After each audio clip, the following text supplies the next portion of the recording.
बांग्लादेश की पार्लियामेंट तहलील कर दी गई है। सदर शहाबुद्दीन ने पार्लियामेंट तहलील करने के अहकाम जारी कर दिए हैं। एहतजाजी तलबा ने बांग्लादेशी पार्लियामेंट तहलील करने के लिए 3 बजे की डेडलाइन दी थी, जबकि तलबा ने पार्लियामेंट तहलील ना होने की सूरत में सख्त इकदाम की वार्निंग भी दी थी। तो आपको बताएं कि बांग्लादेश के साबिक वजीर की मुल्क से भागने की कोशिश की गई है और ऐसे में तलबा तहरीक का फौज की हिमायत याफ्ता हुकूमत कबूल करने से इनकार कर दिया गया है।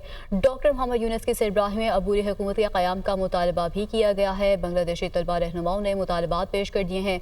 बांग्लादेश की साबिक वज़ीर आज़म और अपोजिशन लीडर खालिदा ज़िया को जेल से रिहा कर दिया गया है, जबकि डॉक्टर यूनुस ने अबूरी हुकूमत का एडवाइज़र बनने की पेशकश भी कबूल कर ली है। आज बांग्लादेश के अवाम आज़ाद हो गए हैं। अवाम आज़ादी का लुत्फ़ उठाएं, यकीनी बनाएं कि इस बार गलती ना हो। अवाम जमहूरी असूल और आज़ादी इजहार को यकीनी बनाएं। पेरिस से जल्द वापस आ रहा हूँ। हमने माजी में शानदार काम किया है, अब भी बहुत कुछ कर सकते हैं। डॉक्टर यूनुस की जानिब से ऐसा कहा गया।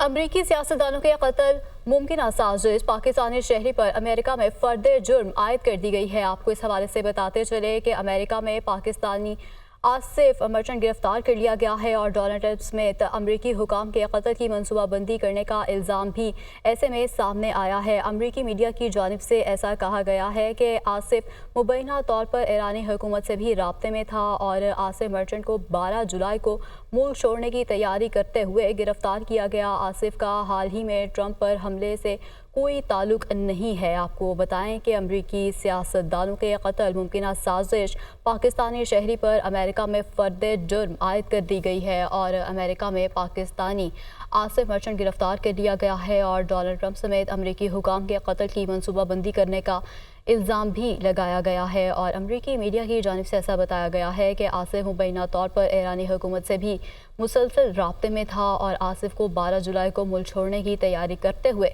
गिरफ्तार किया गया। आसिफ का हाल ही में ट्रंप पर हमले से कोई ताल्लुक नहीं है।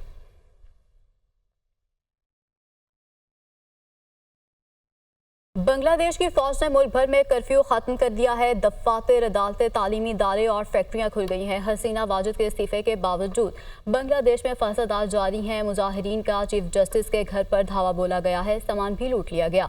मुश्ताइल अफराद का जेल पर हमला, 500 कैदी फरार करा दिए गए हैं, जबकि क्रिकेट टीम के साबिक कप्तान मशरफ मुर्तज़ा का घर भी नजर आतिश कर दिया गया है। तो गुज़श्ता रोज़ फसादात में 135 अफराद हलाक और सैकड़ों जख्मी हुए थे। हसीना वाजिद के फरार होने के बाद ढाका में हज़ारों अफराद वज़ीर आज़म हाउस और दीगर सरकारी इमारतों में दाखिल हुए। शेख मुजीब के मुजस्मे तोड़ दिए गए हैं और भारतीय परचमों पर भी डंडे बरसाए गए हैं। मुजाहिरीन ने अवामी लीग के दफ्तर को भी आग लगा दी है और वज़ीर आज़म के फरार के बाद फौज ने मुल्क का कंट्रोल भी संभाल लिया है। अब बुरी हुकूमत बनाने का ऐलान कर दिया गया। आर्मी चीफ जनरल वक़ारुज़्ज़मान ने अपोजिशन जमातों से मुलाकात के बाद कौम से खिताब में कहा कि बुरी हुकूमत के लिए अवामी लीग के सिवा सबसे बात होगी। हक नहीं अदा होगा। आज उन्होंने यही कहा है कि हमने पहली 2 मीटिंग्स हुई हैं, उसके तनाजुर में भी हर चीज़ का जायज़ा लिया है और कल तक जो है वो हमें इन तमाम मुतालबात के हवाले से अपनी तमाम तहरीरी तजावीज़ देंगे और उन तजावीज़ की बुनियाद पर हम जनाब हाफिज़ नईमुर्रहमान साहब और धरने के साथ पूरी मुशावरत करेंगे और जो भी आवाम को रिलीफ उस तहरीरी तजावीज़ की सूरत में आएगा, उसी की बुनियाद पर कल ही हम कोई हतमी फ़ैसला कर सकेंगे। इस वक्त तक इतना ही है कि हमने अपने मुतालबात पेश किए हैं, उन्होंने अपने सारे जवाबात और अपनी तमाम चीज़ों को पेश किया है और हमने यही कहा है कि कल तक आप हमें इन मुतालबात के हवाले से पूरी अपनी तहरीर दे दें कि आप क्या पेशरफ्त कर सकते हैं, उसी की बुनियाद पर हम फैसला करें। लेकिन साहब, आप यहाँ पर रावलपिंडी में बैठे हैं, हालांकि जो मसला इत्तेफाक का है, दूसरी बात ये कि हुकूमत ज़्यादा टाइम क्यों ले रही है, वजूहात क्या है और कब तक यहाँ पर बैठेंगे? यहाँ पर बैठे हैं तो रावलपिंडी में आप होते हैं, आपकी ताकत है, देखे सारे इस्लामाबाद से चल के यहाँ आ गए हैं। कमेटी की जानिब से ये तो नहीं कहा गया कि आपने जो पेशरफ्त आगे जाने की डेडलाइन दी है 8 अगस्त को आप? मेरा ख्याल है जी कि ना हम उनके पाबंद हैं और ना ही उनका कोई हुक्म हमारे ऊपर चल सकता है।